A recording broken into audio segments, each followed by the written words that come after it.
punitivo, gente. Até antes de falar do ato punitivo, vou até te dizer um macete bacana, tá? Os atos enunciativos, os que mais caem em prova são esses 4. E você pode descobri-los através da capa. Capa é um mnemônico, tá, pessoal? Capa. Quais são, portanto, os atos enunciativos? Certidão, atestado, parecer e averbação. Tá bom? Então a capa é o rol dos atos enunciativos. Ok. E ato punitivo? Pessoal, o nome já fala, né? Ato punitivo é aquele que visa aplicar punição. É aquele que visa aplicar penalidades. Portanto, pessoal, o ato punitivo é aquele ato que aplica sanção, que aplica penalidade. E esse ato ele pode decorrer tanto do poder disciplinar como do poder de polícia. Do poder de polícia, multa de trânsito, a cassação de uma licença, a interdição de uma obra, de um bem, de um estabelecimento, a apreensão de mercadoria. E do poder disciplinar. Poder disciplinar, vamos lá. Demissão do servidor público, a declaração de inidoneidade de uma empresa contratada, suspensão de um aluno de uma escola pública. Tudo isso é penalidade, gente. Tudo isso se encaixa em ato punitivo. Tranquilo? Para fechar o nosso bloco, vamos fazer algumas questões, tá, pessoal? Deixa eu ver se eu tenho algumas questões aqui para a gente fazer. Temos. Partimos da questão número 6. Instituto Consulplan diz assim: sabe-se que os atos administrativos são instrumentos essenciais para o funcionamento da administração pública. Eles são manifestações de vontade dos órgãos e agentes públicos que visam produzir efeitos jurídicos, regulando as relações entre o Estado e os administrados. Diante do exposto, a certidão é uma espécie de ato administrativo. Gente, certidão está dentro da capa, né, pessoal? Que a gente conversou agora há pouco. A certidão está dentro da capa. E a capa constitui os atos enunciativos. Então, a certidão, letra A, enunciativa até aqui, tudo bem. Vamos eliminando já outras alternativas. Não é normativo, não é negocial. Já sei que é enunciativo. Não é ordinatório. Ok. Opa. Então, sobrou apenas, de fato, a letra A. A certidão é um ato enunciativo. E o enunciativo são todos aqueles em que a administração se limita a certificar ou atestar um fato, ou emitir uma opinião, que é o parecer, sobre determinado assunto, sem se vincular ao seu enunciado. Perfeito. Letra gabarito. Questão 6. Tá bom? Questão 7 da aula de hoje. Vamos seguindo aqui. Questão 7 diz: ato vinculado e unilateral. No final, gente, ele vai perguntar: o texto acima corresponde a qual ato? Gente, unilateral todos são. Vinculado já é muito bom. Porque quando ele fala que é vinculado, opa, qual é? Permissão já corta, porque permissão é discricionário, né, gente? Permissão é discricionário, beleza. O parecer e a aprovação, a doutrina não traz de maneira clara se seria vinculado ou discricionário, beleza. Assim como o visto, não. Mas a licença eu sei que é vinculado. Por meio do qual, gente, a administração confere ao interessado o consentimento para o desempenho de determinada atividade. Gente, um ato de consentimento para realização de uma atividade, vejam, Todos os atos negociais são chamados de atos de consentimento. Mas tem dois apenas que são atos necessários à prática de uma atividade. Ou é a licença de polícia ou a autorização de polícia, que a gente conversou. Veja, a autorização não tem aqui. Então eu já posso marcar que é licença. Ele ainda diz mais, pessoal. A autorização também nem podia ser autorização de polícia, porque embora a autorização de polícia confere o desempenho de uma atividade, mas a autorização de polícia não é vinculado, né, gente? É discricionário. Então já cortaria também, de fato, sobre uma licença. A licença é o único que é vinculado e que permite a utilização, o exercício de uma atividade. Show de bola. Algumas atividades somente são exercidas de forma legítima pelo particular quando autorizado pelo poder público, e o faz exercendo o seu poder de polícia fiscalizatório, mediante o qual verifica em cada caso existe ou não óbices legais ou administrativos para o desempenho da atividade reivindicada. Então, questão 7, de fato, letra C, licença. Ok. Questão 8. A questão 8, pessoal, vejam que é a mesma banca, né?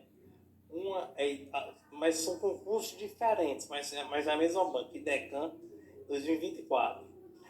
É o mesmo estilo de questão, tá, gente? É o mesmo estilo.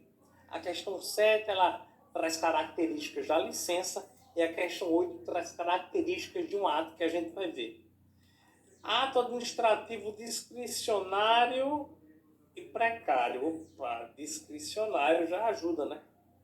Pelo qual a administração consente que o particular execute um serviço de utilidade pública ou utilize privativamente um bem público. Gente, um ato de consentimento, a gente sabe que ato de consentimento é ato negocial, né? Beleza. Eu já corto aqui, ó. Parecer enunciativo. Parecer é um ato enunciativo, tá? Visto e decreto são atos ordinatórios, né? Perdão, o decreto é normativo. O decreto é um ato normativo. Então, ato de consentimento só tem permissão aqui, praticamente. Já poderia matar.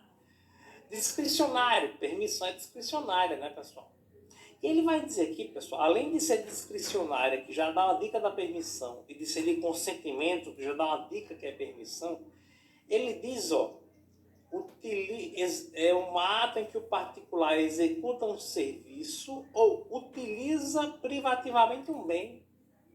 Ora, o único ato em que a administração autoriza a utilização privativa de um bem, ou é autorização ou permissão. Não tem autorização aqui, né, gente? Então seria permissão. A discricionariedade e a precariedade. Lembra que eu falei? Ato administrativo, unilateral, discricionário e precário. Discricionário e precário. São características pelas circunstâncias de que a administração pode sopesar critérios administrativos para a expedição do ato administrativo, bem como pelo fato de que não confere ao particular o direito à continuidade de executar o serviço ou a utilizar o bem. Ora, é permissão, né? O ato administrativo que vai permitir que ele desenvolva que ele utilize esse bem. Ok, pessoal, vejam só. Nós vamos chegando ao fim desse nosso bloco, tá? Nesse bloco a gente falou quais são as espécies de atos administrativos e fizemos duas questões importantes. No próximo bloco, diz assim, ó, o atributo de um ato administrativo na qual é fundamentado pela segurança jurídica, na qual decorre do princípio da legalidade e que impossibilita que a administração pública pratique atos inominados. E aí, pessoal? Vejam só, gente. Vejam só, o atributo vem da segurança jurídica, decorre da legalidade, ele decorre da legalidade e diz que a administração não pode praticar atos inominados. Pô, isso é a tipicidade, né, gente? A gente conversou muito sobre isso. Atributo da tipicidade. Ele decorre diretamente da legalidade, né? A previsão em lei. E se tem que estar previsto em lei, como é que vai poder praticar um ato sem nome? A lei não tem como prever um ato sem nome. Letra B, gabarito. E para fechar nossa aula, questão 10, Banca Sebrasp, uma das mais importantes bancas do nosso país, diz que acerca dos atributos dos atos administrativos, julgue os itens que se seguem. Primeiro afirmativo. Uma das consequências da presunção de legitimidade dos atos administrativos é o dever que seus destinatários têm de, em princípio, dar-lhes cumprimento. Olha, tá certo, pessoal. Professor, como assim? Vejam, a presunção de legitimidade é a ideia de que presume-se verdadeiro e legal o ato. Então, de fato, pessoal, quando a administração pública pratica um ato, em princípio, o particular deve dar cumprimento, o particular deve obedecer, em princípio, salvo se provar o contrário. Mas, em princípio, a priori, via de regra, ele deve obedecer e deve cumprir. Então, sim, o dever que seus destinatários têm de, em princípio, dar cumprimento. Ok. 2. Sem embargo da autoexecutoriedade dos atos administrativos, é necessária a ordem judicial no caso de um ato que interfira em atividade comercial. Então ele está dizendo aqui, olha, se não tiver uma autoexecutoriedade, o ato que interfere em atividade comercial precisa de ordem judicial. Nem sempre, tá, gente? Olha, existem atos, pessoal, que a administração pública pode praticar que nem tem autoexecutoriedade e nem precisa de ato judicial. Gente, a autoexecutoriedade é a autonomia da administração em relação ao judiciário para executar os atos mediante coerção direta. Mas existem atos que não têm autoexecutoriedade, e ainda assim não precisa de ordem judicial. A multa de trânsito é um exemplo típico disso aqui. Veja, a multa de trânsito não é autoexecutória.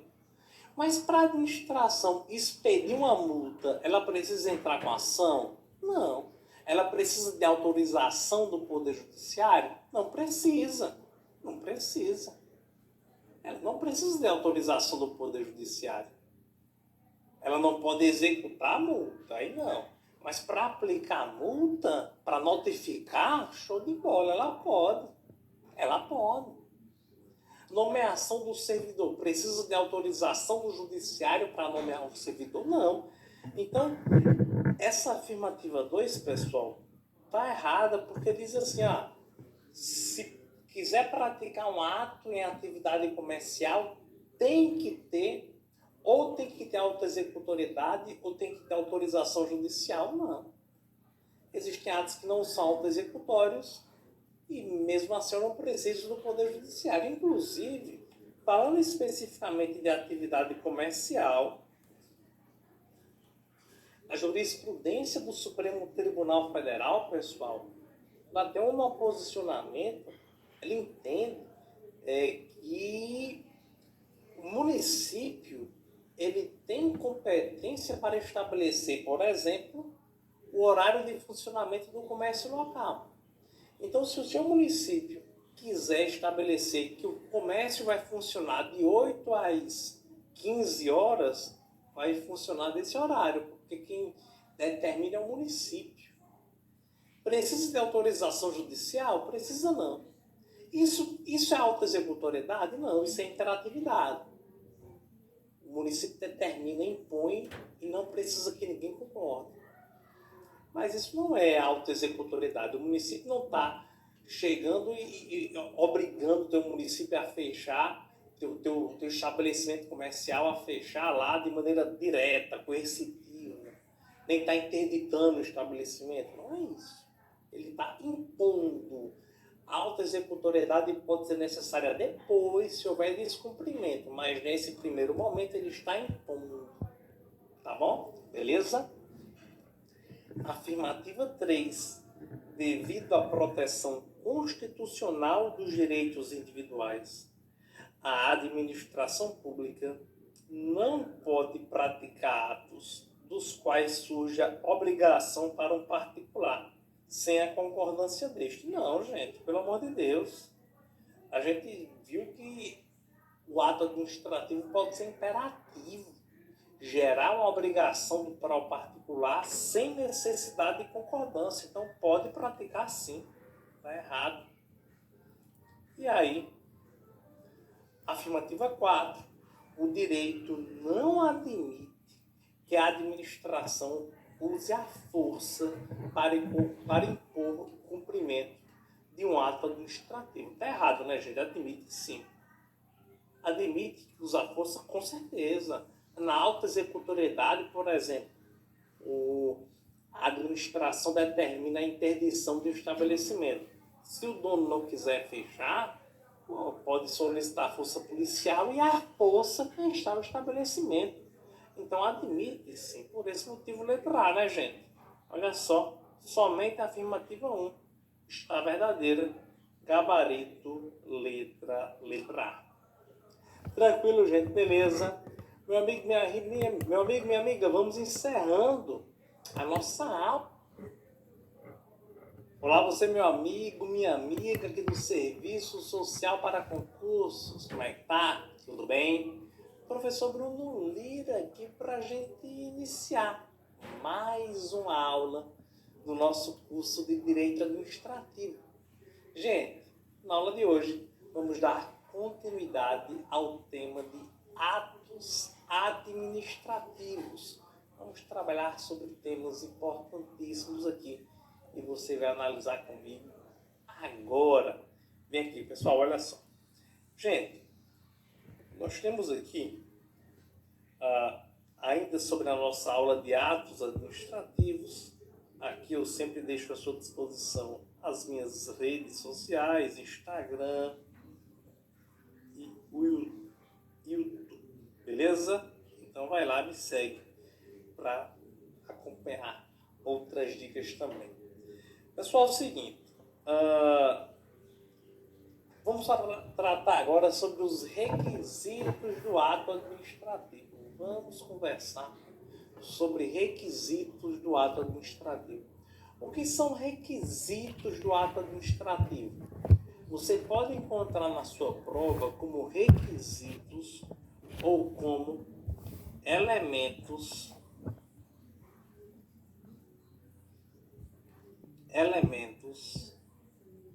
de validade.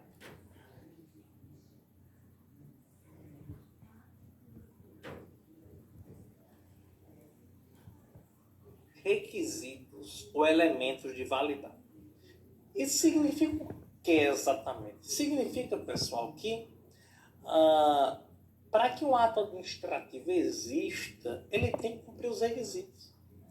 Para que o ato administrativo, de fato, possa existir, ter validade, ele precisa ter esses 5 requisitos que a gente vai conversar aqui. Quais são os requisitos, professor? Vamos lá, vamos trabalhar. Quais são os requisitos ou elementos de validade do ato administrativo? Tem um mnemônico bem legal, pessoal, para a gente trabalhar aqui. Tem um mnemônico bem bacana. Vamos lá, deixa eu apagar essa parte aqui, vou precisar desse espaço. Ok. Os requisitos ou elementos de validade são, o mnemônico é esse aqui, ó. COFIFOMOB, o mnemônico que trata trata sobre os requisitos ou elementos de validade do ato administrativo. Vamos para o COA. Esse COA aqui, meus amigos, é um COA de competência. Competência. Aí nós temos a finalidade, forma, competência, finalidade, forma, motivo e objeto. Competência, finalidade, forma, motivo e objeto. Começando com a competência. A competência você pode encontrar na sua prova esse termo competência ou o termo sujeito. É o famoso, mesma coisa. A borrachinha, cadê a borrachinha? Ok. Você pode encontrar na sua prova como competência ou como sujeito competente. Pessoal, a competência é o seguinte, vejam só. Quando você passar no concurso público, isso vai acontecer. Obviamente, você está estudando aqui conosco, está se preparando com o serviço social para concursos. Então, a aprovação, mesmo que você não queira, ela vai acontecer. Ela vai inevitavelmente. Então, quando você obter a aprovação no concurso, você vai ocupar um cargo público, tá? Esse cargo público, gente, ele é criado por lei. A lei que criou o cargo, ela traz quais são as atribuições desse cargo. Então, a competência, o requisito de competência é o seguinte: o ato administrativo tem que ser praticado por um agente público competente para tal. Por um agente público que nas atribuições de seu cargo exista a atribuição e a competência para a prática daquele ato. Então, o agente público pratica um ato de multa, aplicou multa de trânsito. Observa o cargo do agente e vê se nas atribuições do cargo tem aplicação de multa. Se tiver, beleza, show de bola. Esse requisito competência foi atendido. Beleza? Tranquilo? Finalidade. Gente, a finalidade nada mais é do que aquilo que se busca. É um efeito, tá? Finalidade é um efeito, um dos efeitos do ato. E é aquilo que se busca. É aquilo que a administração pública visa quando pratica um ato. A finalidade do ato administrativo, gente, a finalidade do ato administrativo, ela precisa ser uma finalidade de interesse público.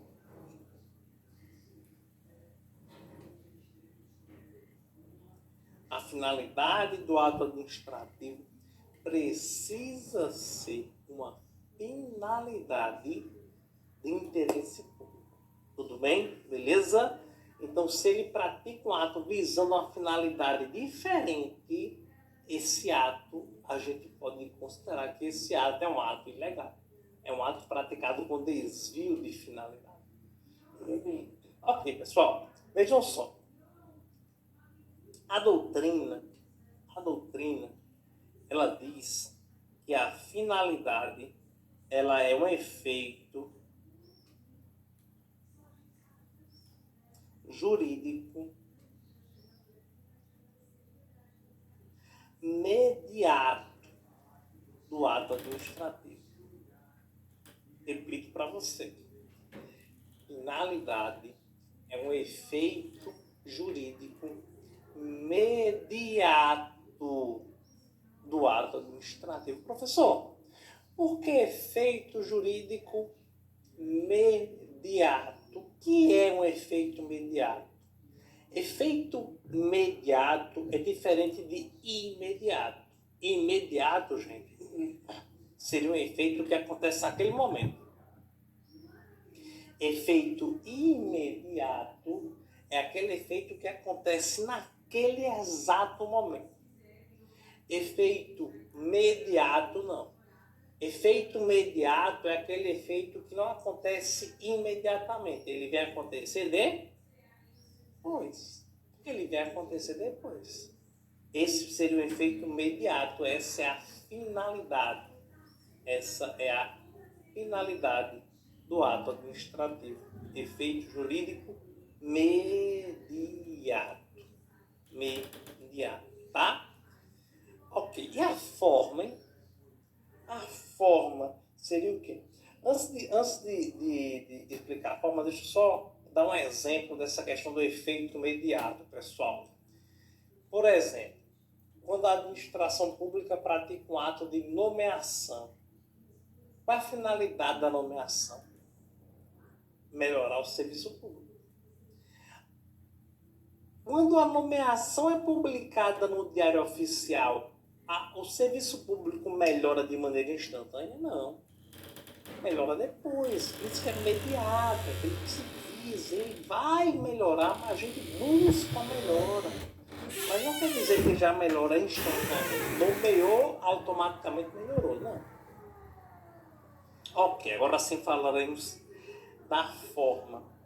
Gente, a forma, ela é o modo de exteriorização do ato administrativo. A forma, ela é a exteriorização. É um modo de exteriorização do ato administrativo. Essa é a forma, tá, gente? E via de regra, pessoal, via de regra, o ato administrativo, ele tem forma escrita e escrita. Via de regra, o ato administrativo tem forma escrita e deve ser em vernáculo. Vernáculo é idioma nacional, língua portuguesa no nosso caso. Então, via de regra, o ato é escrito. Nomeação é um ato escrito. Eu consigo ler um ato. Multa de trânsito é um ato escrito. Eu consigo ler esse ato. Desapropriação é um ato escrito. Eu consigo ler esse ato. Tá? Essa é a regra da. Só que existem exceções, tá? Existem exceções à regra. Por exemplo, existem atos que são gestuais. O agente de trânsito, pessoal. Ora, o agente de trânsito, ele faz assim, ó. Você está lá no trânsito, ele diz, ó, isso aqui é o quê? Pode vir, mandando você seguir com o carro. Isso é um ato administrativo, gente. Quando ele faz assim, ó, vou colocar na frente da minha cara aqui. Quando ele faz assim, é o quê? Cara, ele está mandando você parar. Isso é um ato administrativo. É uma ordem do Estado que resulta em manifestação do poder público, direito público. Isso é ato administrativo. O sinal de trânsito, gente. Olha, o sinal de trânsito é ato administrativo. O sinal de trânsito é ato administrativo. Pô. O sinal de trânsito, quando está verde, está mandando você passar, seguir. Quando está vermelho, manda você parar. Então, veja, a regra é que o ato é escrito em vernáculo, mas sim, nós temos exceções. Gente, a forma, ela também envolve aspectos ligados ao procedimento do ato. Se o ato, pessoal, ele tem alguma falha no procedimento, isso também é vício de forma. Por exemplo, o ato de nomeação do servidor deve ser publicado em diário oficial, mas ele não foi publicado. Esse ato é um ato ilegal, por vício na forma. Deveria ser publicado e não foi. A multa de trânsito, ela tem que te dar tu tem que receber uma notificação e um prazo para a defesa. Essa notificação, ela foi publicada no sistema, mas não foi enviada para sua casa. vício de forma, faltou um vício, faltou um requisito aí no procedimento, faltou uma medida de procedimento. Show de bola, pessoal. Motivo. Vamos falar do motivo. Gente, o motivo nada mais é, o elemento motivo nada mais é do que o fundamento. O elemento motivo nada mais é do que o fundamento de fato e o fundamento de direito necessário à prática de um ato administrativo. O elemento motivo nada mais é do que o fundamento de fato e de direito. O fundamento de fato e de direito necessário para a prática de um ato administrativo. Gente, todo ato administrativo tem motivo, tá, pessoal? Todo ato tem motivo. Todo ato administrativo, para ser praticado, tem que ter um motivo indicando. Tem que ter um motivo para a prática desse ato. Então, qual é o motivo da nomeação, professor? Aí tem o motivo de fato e de direito. O motivo de fato é o fato que aconteceu que permite que a nomeação seja expedida. Motivo de direito é onde está na lei a permissão para a prática desse ato. Vamos lá. O motivo da nomeação, o motivo de fato, aprovação no concurso. Então, para cargo efetivo, o servidor que é nomeado para cargo efetivo. O motivo de fato é a aprovação em concurso. Qual é o motivo de direito? A previsão da Constituição Federal e das leis que o sujeito só vai ser nomeado para o cargo efetivo se aprovado em concurso. Então, veja, o motivo é o fundamento. Eu só pratico o ato porque houve esse fato e houve esse fundamento jurídico para praticar o ato. Esse é o motivo. Qual é o motivo da desapropriação de um imóvel? Motivo de fato porque o Estado quer aquele imóvel para construir escola. O motivo de direito é porque a Constituição e a lei permitem essa desapropriação. Tranquilo, pessoal? Esse é o motivo. Agora, tem que ter um cuidado, tá, pessoal? Veja que o motivo é causa, o motivo tem que ser precedente ao ato, o motivo tem que existir para somente o ato ser praticado. E um ponto interessante, gente, que você com certeza vai encontrar isso em prova, tá? Isso aí você pode ter dúvida até que o céu é azul.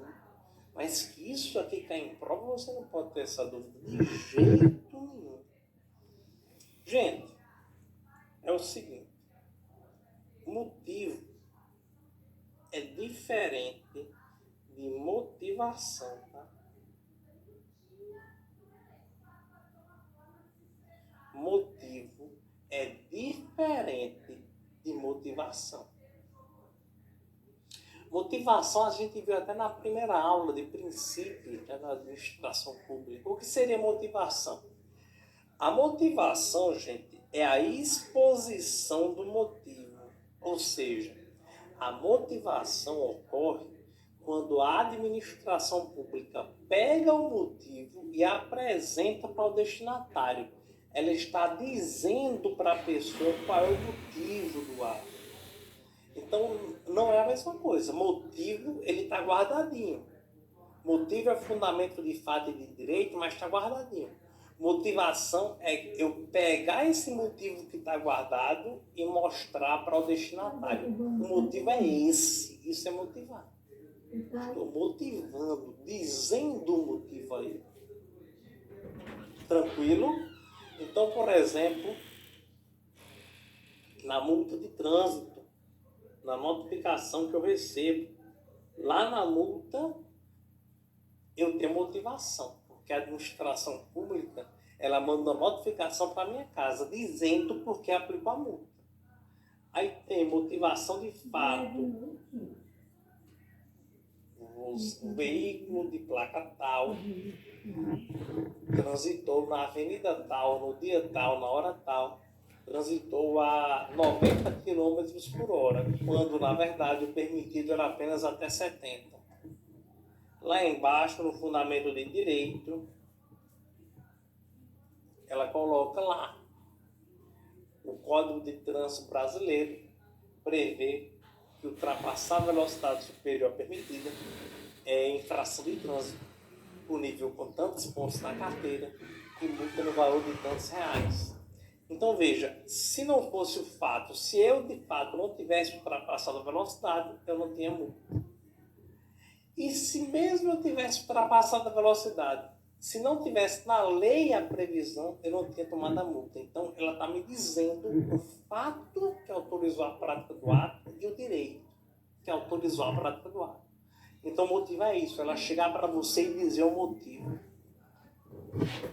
Tá bom?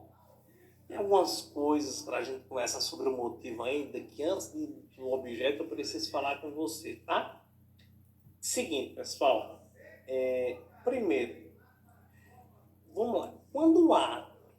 Quando o ato administrativo tem vício de motivo, como assim, professor? Quando é que o ato tem vício de motivo? Quando é que o motivo do ato é ilegal? Quando o motivo é inexistente, então o ato tem vício de motivo, ou quando o motivo tem algum tipo de irregularidade. Agora, especificamente relacionado à motivação. Gente, suponhamos que a administração pública motivou um ato.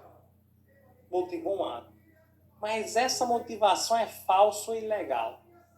Ela praticou um ato dizendo que eu ultrapassei velocidade de 90 km por hora. Mas depois eu consigo provar que eu não ultrapassei velocidade de 90 por hora. Então eu posso dizer que a motivação está falsa, a motivação está errada e o ato administrativo ele está errado, ele está viciado por vício no motivo. Ele está ilegal por vício no motivo. Porque a motivação apresentada é ilegal. Agora, e nos casos em que a motivação deve ser feita e a administração pública não motiva? E aí? Se for necessário fazer motivação, é necessário justificar, é necessário dizer para o destinatário por que o ato foi praticado. E ela não faz a motivação. Vejam, pessoal, se ela precisa motivar e não faz, o vício não é no motivo, isso é na forma. Acompanhe aqui comigo, gente. Eu falei para você que a forma é o procedimento, é a exteriorização do ato. Então, se a lei exige que determinado ato deve ser motivado, aí repito, se a motivação é apresentada, mas é falsa ou ilegal, o vício é no motivo. Mas se é preciso fazer uma motivação, e a motivação sequer foi feita, a administração não fez a motivação, então o vício é na forma. Porque aqui houve um vício de procedimento. O ato precisava obedecer um procedimento. Qual era? Ser motivado. E ele não foi. E o procedimento, portanto, foi desobedecido, foi desrespeitado. Vício na forma. Vício na forma. Tranquilo, gente? Beleza. Presta muita atenção, pessoal. Presta muita atenção, por quê? Não é todo ato administrativo que precisa ser motivado. Então, o vício na forma vai existir apenas se o ato precisar ser motivado, porque a lei diz que o ato tem que ser motivado e ele não for. Que lei, professor? A lei que diz isso, gente, é o artigo 50 da Lei 9784. A Lei 9784 de 99, eu vou até facilitar para você colocar assim.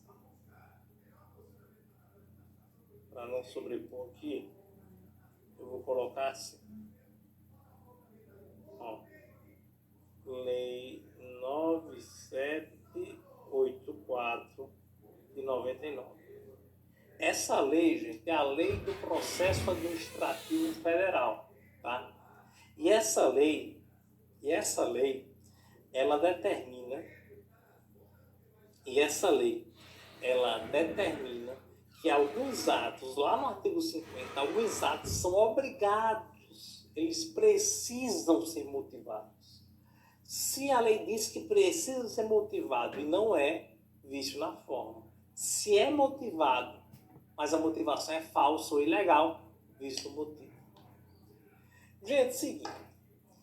Mas vamos para uma situação que a administração não precisa motivar um ato. Não precisa, a lei não determina. Mas ainda assim, a autoridade quer motivar. Exemplo. A Constituição Federal nos diz, que o cargo em comissão ele é de livre nomeação e livre exoneração. Repito, a Constituição Federal nos diz que o cargo em comissão ele é de livre nomeação e livre exoneração. Beleza. E aí, pessoal? Então, quando eu vou nomear um cargo em comissão, eu não preciso de concurso, não preciso dizer porque eu nomeei aquela pessoa, basta dizer que é de confiança. Para exonerar é a mesma coisa, tá, gente? É a mesma ideia. Para exonerar, eu não preciso dizer a pessoa porque eu estou exonerando ela. Não preciso dizer a pessoa porque eu estou a exonerando, não. É livre exoneração. Livre exoneração. Então ela pode exonerar o cargo em comissão e simplesmente dizer, olha, não quero mais, tá bom. Mas vamos supor que uma autoridade administrativa chegou em um servidor comissionado, cargo em comissão, e disse assim, amigão, vou ter que lhe exonerar, porque a gente está com um problema financeiro, orçamentário, aqui no órgão. Em virtude disso, eu vou ter que exonerar você. Eu vou ter que lhe exonerar. Beleza, vai lá e publica um ato de exoneração. E na exoneração ele diz, a exoneração se deu por motivo de corte financeiro no órgão. Beleza. Na outra semana, o mesmo órgão nomeia, a mesma autoridade nomeia outra pessoa, para exercer o mesmo cargo que aquele servidor anterior exercia, para ganhar a mesma remuneração e fazer a mesma atividade. Pergunto, gente, a motivação que ele apresentou para exonerar o primeiro servidor foi verdadeira? Foi não. Para exonerar o primeiro servidor, ele disse que estava cortando custos do órgão, que estava passando por dificuldade. Mas na outra semana, ele contratou outra pessoa para fazer a mesma coisa e ganhar a mesma remuneração. Então, a motivação que ele apresentou para o primeiro servidor foi falsa. Foi falsa. E aí, professor? Gente, existe uma teoria, que é essa teoria aqui, ó, chama-se teoria dos motivos determinantes. A teoria dos motivos determinantes diz, pessoal, que, vou até anotar para você, a motivação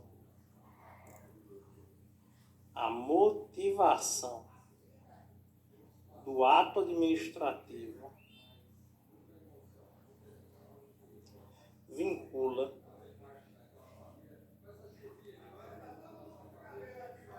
a sua validade.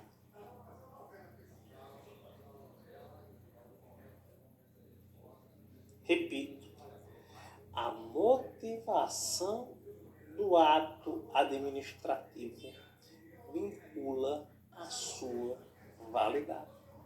O que é que significa isso? Ora, pessoal, se a autoridade administrativa motiva um ato mesmo que essa motivação não fosse obrigatória, mesmo que ela não precisasse motivar, mas se ela escolheu motivar um ato, se ela entendeu que um ato deveria ser motivado e assim o fez, se ela motiva um ato administrativo, mesmo que não precisasse, mas ela escolhe motivar, a motivação tem que ser verdadeira e legal. Se a motivação estiver falsa, o ato administrativo se torna ilegal. Isso é o que diz a teoria dos motivos determinantes. A motivação do ato administrativo vincula a sua validade. Então, exonerou o primeiro cara dizendo que estava com corte de gastos, mas depois ficou provado que essa motivação foi falsa. A exoneração que eles pediram inicialmente foi uma exoneração ilegal, entregue do servidor. Tranquilo, meu amigo, minha amiga, show de bola. Maravilha, maravilha, maravilha. Eu já tenho aqui, ó, o segundo ponto para a gente conversar, que é a motivação aliúnde. Motivação aliúnde. O que é que significa motivação aliúnde, professor? Motivação aliúnde, gente, pode ser chamado na prova também de motivação alheia. Motivação alheia. Isso daqui significa o seguinte. Motivação aliúnde e motivação alheia significa o seguinte.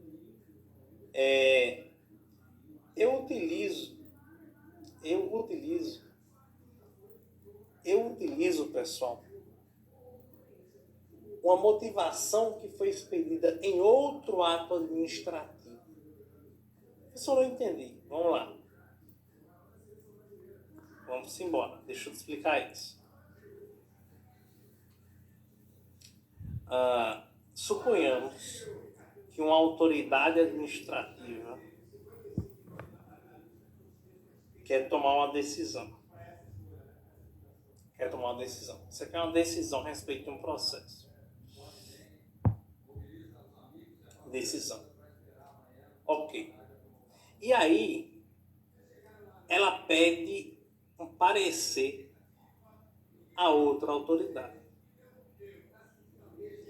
Essa autoridade é um parecerista, né? Trabalha em um órgão consultivo. Suponhamos que é um parecer jurídico. Beleza. Suponhamos que essa primeira autoridade quer tomar uma decisão aí a respeito da anulação de um contrato administrativo. Está sendo analisado que um contrato administrativo tem irregularidade. Então, a autoridade quer uma opinião de um parecerista. Então, o parecerista do órgão do assessoramento jurídico, ele vai analisar, considerando que... Aí ele coloca os motivos dele, tá? Ele coloca assim, ó. Considerando que motivo X, motivo Y, motivo Z, eu entendo pela anulação do contrato. Pronto. Vejam, o parecerista, ele primeiro motiva e depois diz a conclusão dele. Olha, nós entendemos que o contrato deve ser anulado por isso, isso e isso. Então a motivação que ele apresenta é X, Y, Z. Ele pega o parecer e manda de volta para a autoridade. Gente, a autoridade tem duas opções. Veja, quando eu falo de processo administrativo,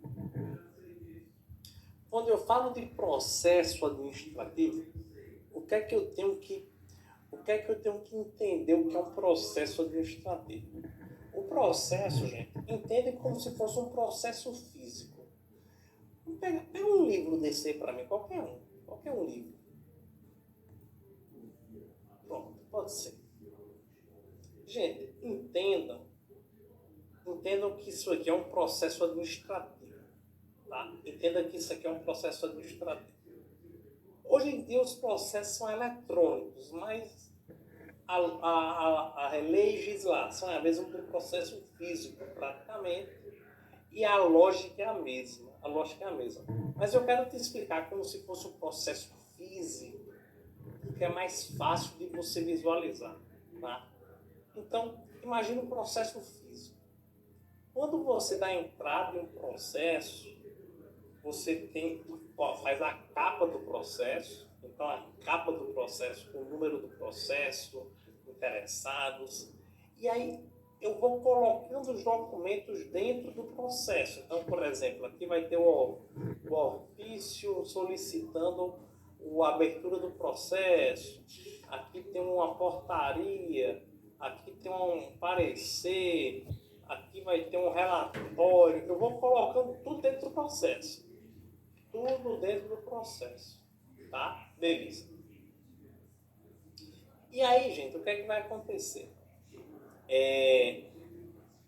Quando a gente tem um parecer dentro do processo, o parecer vai ser colocado aqui no processo. Então, esse parecer que eu falei aqui para você, ó, esse parecer que o parecerista emitiu para a autoridade, ele emitiu, colocou lá. Olha, nós entendemos pela anulação do contrato, pelos motivos X, Y, Z. Colocou lá, folha 50. Na folha 50 do processo tem esse parecer.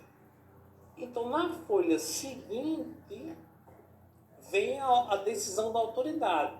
A autoridade viu no processo aqui na página anterior, viu que tem um parecer do órgão consultivo e a autoridade vai tomar a decisão. Quando a autoridade vai tomar a decisão nessa página seguinte do processo, na página 65, o parecer começou na página 50, um parecer longo, na página 65 vem a decisão. Beleza. Quando a autoridade vai tomar a decisão, a autoridade, gente, ela pode fazer o seguinte. Ela pode simplesmente dar um Ctrl+C, Ctrl+V. Ela pode repetir a motivação que foi exposta no parecer. Então, ela pode colocar aqui, ó. Olha, de acordo com a decisão, de acordo com os motivos X, Y e Z, nós decidimos pela anulação do contrato. Ela pode fazer isso.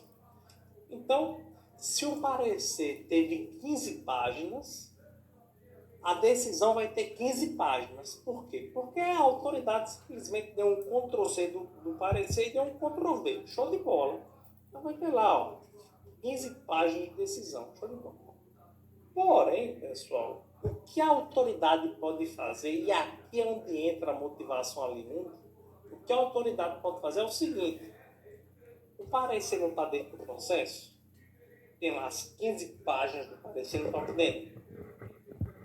Quando a autoridade vai tomar a decisão, ela pode fazer o seguinte: olha, eu decido pela anulação do contrato administrativo com base nos motivos apresentados pelo parecer deste processo, parecer 1, 2, 3, que está na página 50. Então, veja, em vez da autoridade dar um Ctrl+C, Ctrl+V, em vez dela repetir tudo que foi já dito no parecer, ela pode simplesmente fazer referência. Aqui, ela diz assim, ó, eu decido pela anulação de acordo com os motivos apresentados no parecer 1, 2, 3, lá na página 50. Aí, qualquer leitor, qualquer pessoa que estiver vendo o processo, a pessoa vai ver a decisão da autoridade, tem lá os motivos apresentados no parecer na página 50. A pessoa faz o quê? Simplesmente a pessoa volta algumas páginas do processo e lê o parecer. Isso é motivação alheia. Então, motivação alheia é, na decisão, a autoridade faz referência. Em vez de ela repetir, ela diz, ó, quer saber qual é a motivação dessa decisão? Dá uma olhadinha em algumas páginas anteriores, lá no parecer, que aí você vai ver o que aconteceu. Você vai ver por que a gente está tomando essa decisão. Isso é justamente motivação aliunda, que pode ser chamado na sua prova de motivação aliunda ou motivação alheia. É o famoso mesma coisa. Tranquilo, meu amigo, minha amiga, deu para entender essa lógica, essa ideia, essa motivação, essa teoria dos motivos determinantes. Ok, vejam só. Aqui sobre requisitos do ato administrativo, já falamos sobre muita coisa, mas não terminamos, tá? Tem um ponto importante para eu falar para você na próxima aula, que é sobre quais são os elementos discricionários, quais são os elementos vinculados, e também vamos falar ainda sobre objeto. A gente nem falou ainda sobre o objeto do ato administrativo.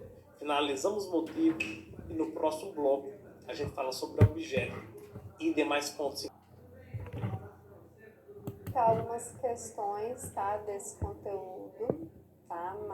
Para finalizar aqui essa aula sobre dimensão investigativa e tipo de pesquisas. Olha só, sobre as especificidades do conhecimento científico e do objeto de pesquisa no âmbito da pesquisa qualitativa, assinale a alternativa correta. O conhecimento científico, tanto de natureza quanto da sociedade, é objetivo, não podendo ser influenciado de forma alguma pelo pesquisador. A gente viu que, principalmente na pesquisa qualitativa, não há neutralidade. Necessariamente, de alguma forma, o pesquisador vai influenciar o sujeito pesquisado, tá? Ou o objeto pesquisado. Então, essa aqui está errada. B. O objeto de pesquisa possui consciência histórica. Não é apenas o pesquisador que lhe atribui sentido, mas a totalidade dos homens, na medida em que se relaciona em sociedade, confere significados e intencionalidade às suas ações e construções teóricas.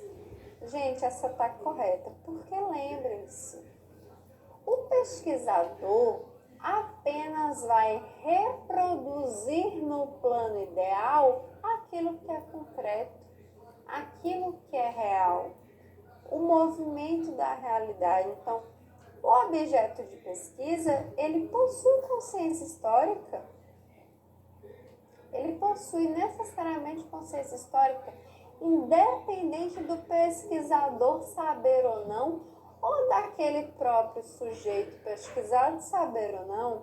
Então, não é apenas o pesquisador que lhe atribui sentido, ele extrai o sentido da realidade, ele reproduz no plano do pensamento esse concreto, essa consciência histórica. Portanto, a letra B aqui é o nosso gabarito, mas vamos ver as outras. O conhecimento científico repousa na experimentação. A pergunta não quer saber sobre pesquisa qualitativa? Pesquisa qualitativa não é experimentação, gente, é valores, significados, ideologia, subjetividade. Experimentação é algo mais da pesquisa quanti, tá? Veja, números, experimentação. Você não vai fazer experimento com humanos, tá? D. O conhecimento científico só pode ser quantificado. Olha aqui um ultimato. Não. Ele pode ser também qualificado, subjetivo. O conhecimento científico supõe a existência de leis que determinam a ocorrência dos fatos. Isso aqui é uma visão bem determinista, bem quantitativa. Na pesquisa qualitativa, os fatos, o real é que determina, né, o que se apreende dele, não o que se sabe vai aprender a realidade. Olha aqui, trouxe algumas dicas para a gente. O pesquisador se identifica com o sujeito pesquisado, ela é intrínseca e extrinsecamente ideológica. A pesquisa qualitativa, ela é ideológica, não tem como fugir desse viés ideológico, tá? Porque ela traz visões de mundo. Todo mundo tem alguma visão de mundo. Ele pode dizer que não tem, mas tudo que ele está falando ou fazendo, alguém já pensou antes, alguém já fez antes. E a gente só está aqui, gente, reproduzindo. Nada do que eu estou falando aqui para vocês é novidade. Alguém disse antes de mim e alguém já tinha dito antes deles, sabe? Então, não há neutralidade. Por mais que a gente não saiba, por mais que a gente não queira, sempre tem uma visão de mundo por trás das nossas ações, de quem que a gente é e do que a gente faz. E a pesquisa qualitativa também lida com subjetividades.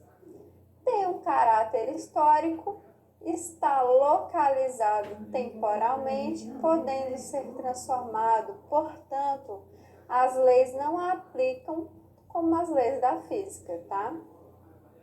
É histórico, é provisório, é determinado, é socialmente, historicamente construído. Não é algo que sempre foi assim, sempre será.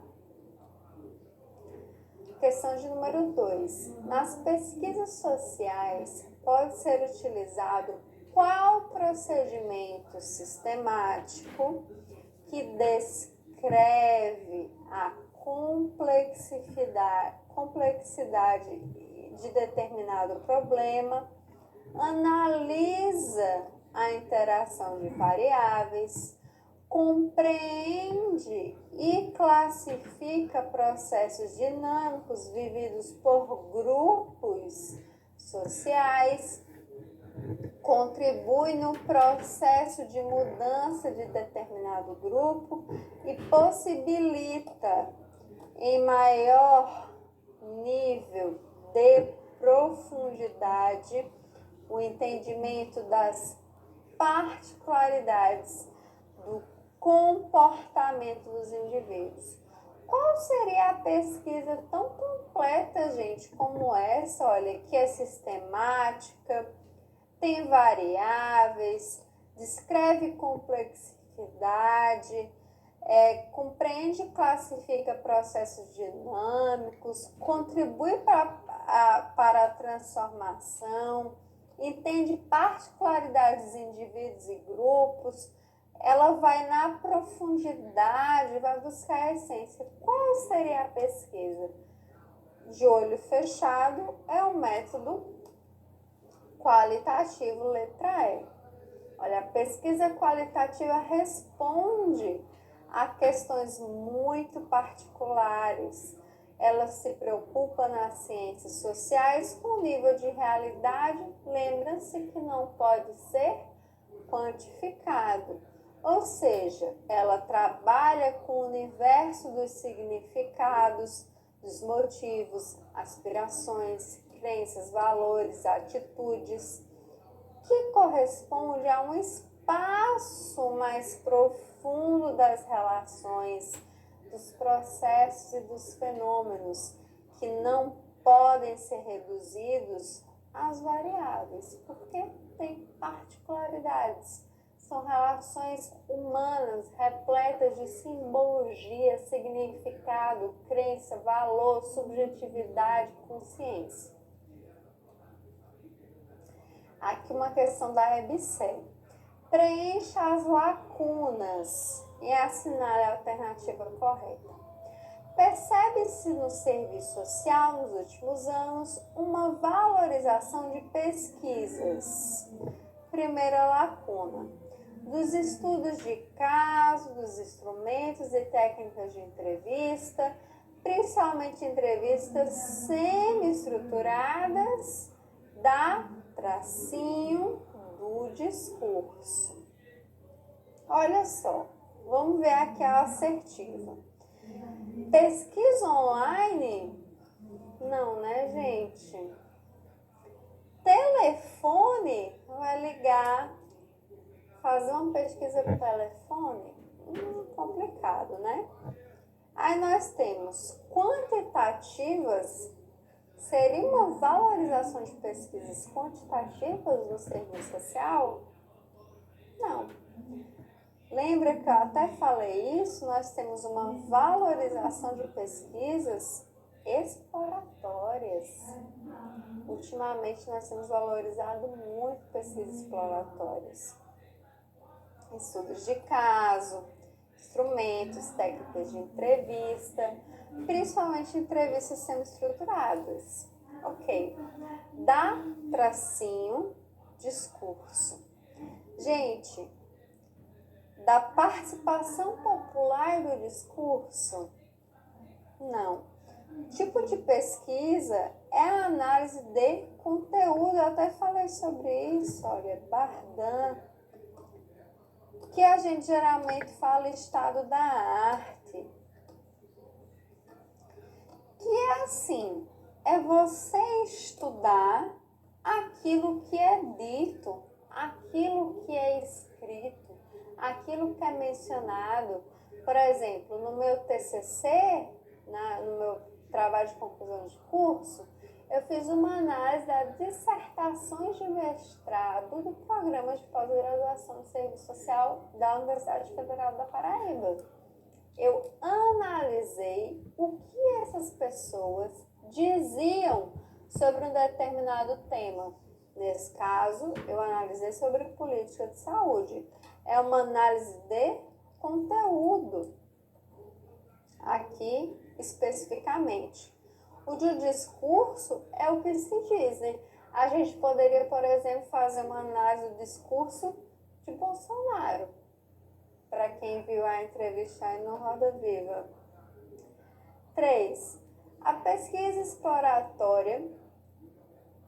Na verdade é um comentário, gente, confundi, desculpa o cansaço. Olha, a pesquisa exploratória é a primeira aproximação do pesquisador com o objeto. Ela permite que o pesquisador elabore hipóteses para depois aprofundar ou negar a mesma. Já caiu em prova. Quais são as fases, gente? Aqui só para complementar, eu quis trazer, para comentar essa questão, quais são as fases de uma pesquisa exploratória, segundo o Minayo, que é a referência nesse debate. Olha, a fase exploratória consiste na produção de um projeto de pesquisa. Então, atenção, pesquisa exploratória tem projeto de pesquisa, viu, gente? Não é porque é uma primeira aproximação que não tem projeto de pesquisa. Tem projeto de pesquisa, sim. E de todos os procedimentos necessários para preparar a entrada em campo, tá? Então, tem formulário, questionário, entrevista, ok? Esta compreende várias fases da construção de uma trajetória de investigação, tais como escolha do tópico de investigação, delimitação do objeto, definição dos objetos, construção de um marco teórico conceitual. A pesquisa exploratória tem construção de marco teórico, tá, gente? Tem referência. Seleção dos instrumentos de construção, coleta de dados. Tem também a pesquisa exploratória, tem coleta de dados e exploração do campo, que é o ponto mais importante da pesquisa exploratória, é fazer a exploração do campo. Essas são as fases.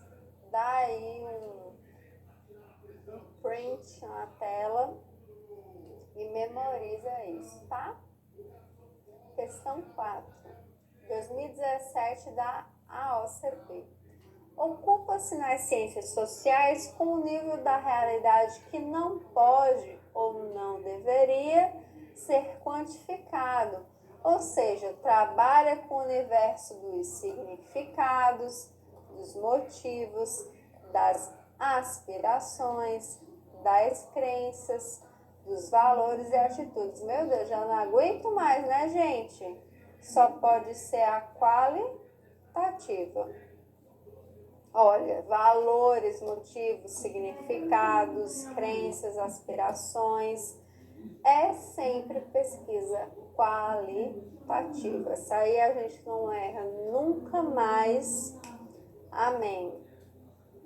E aqui termino, tá, gente? Depois eu vou trazer mais questões para